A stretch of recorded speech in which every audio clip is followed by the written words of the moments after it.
मेरा ये कहना है कि आने वाले वर्ष में आप बिहार की राजनीति को खत्म रखे, लेकिन आने वाला वर्ष जो है 2024 में लोकसभा चुनाव है, तो उसमें आपकी कोई भूमिका होगी।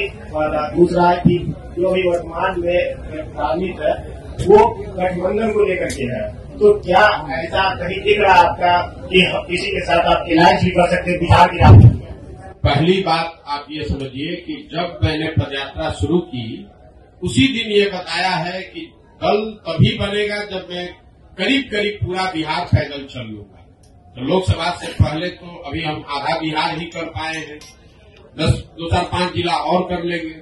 लोकसभा से पहले जन स्वराज दल बनने की संभावना तो मैं नहीं देखता, लेकिन अगर लोग ये चाहते हैं कि वो चुनाव लड़े, जो लोग जन स्वराज परिवार से इस परिकल्पना सोच से जुड़ रहे हैं, और अगर वो तय करते हैं कि चुनाव लड़ा जाए तो उन जगहों पर चुनाव लड़ सकते हैं। लेकिन जो चुनाव लड़ेगा वो निर्दलीय के तौर पर लड़ेगा। जन स्वराज परिवार या हमारी सोच या हम लोग के पास जो भी व्यवस्था है उसकी मदद करेंगे, लेकिन ये निर्णय विशुद्ध तौर पर उन लोगों का है जो जन स्वराज से जुड़े हुए हैं। अगर लोकसभा के स्तर पर, जिले के स्तर पर वो निर्णय लेते हैं कि हम लोग को चुनाव लड़ना है, हम लोग के पास योग्य कोई प्रत्याशी है, तो वो चुनाव निर्दलीय के तौर पर लड़ सकता है।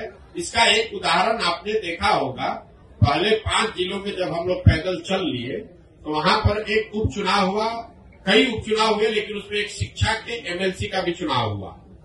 तो लोगों का ऐसा मानना था कि चूंकि हम लोग शिक्षा पर इतनी बात कर रहे हैं तो शिक्षकों के एमएलसी के चुनाव को हम लोग को लड़ना चाहिए।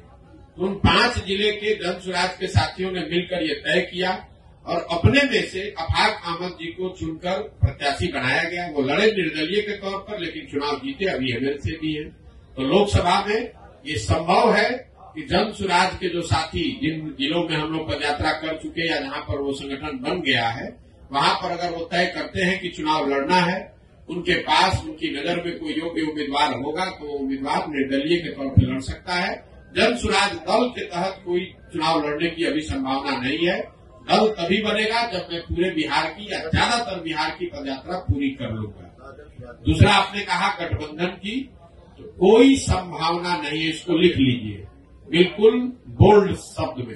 ये जन स्वराज की जो पूरी परिकल्पना है, इसमें कोई गठबंधन की संभावना किसी तरह की, किसी दल किसी व्यक्ति से है ही नहीं। ये नई व्यवस्था बनाने की बात है। ये एमएलए जीतने का, एमपी जीतने का, चुनाव लड़ने का अभियान नहीं है। बिहार में व्यवस्था परिवर्तन के लिए इतना बड़ा संघर्ष हमने शुरू किया है।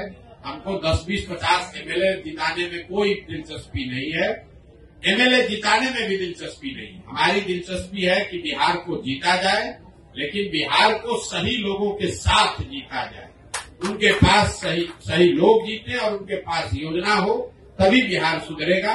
और जो हमारी अपनी समझ है कि जो अभी तक हमने देखा है 16 महीनों में, अभी तक जो मुझे दिख रहा है, जब ये दल बनेगा तो बिहार की जनता तैयार है। या तो वो इस दल को अर्श पे बैठाएगी या फर्श पे रखेगी, या तो जन स्वराज को 0 सीट आएगा या इतना सीट आएगा कि आप उसको गिन नहीं पाइएगा। इसलिए गठबंधन की कोई जरूरत भी नहीं है।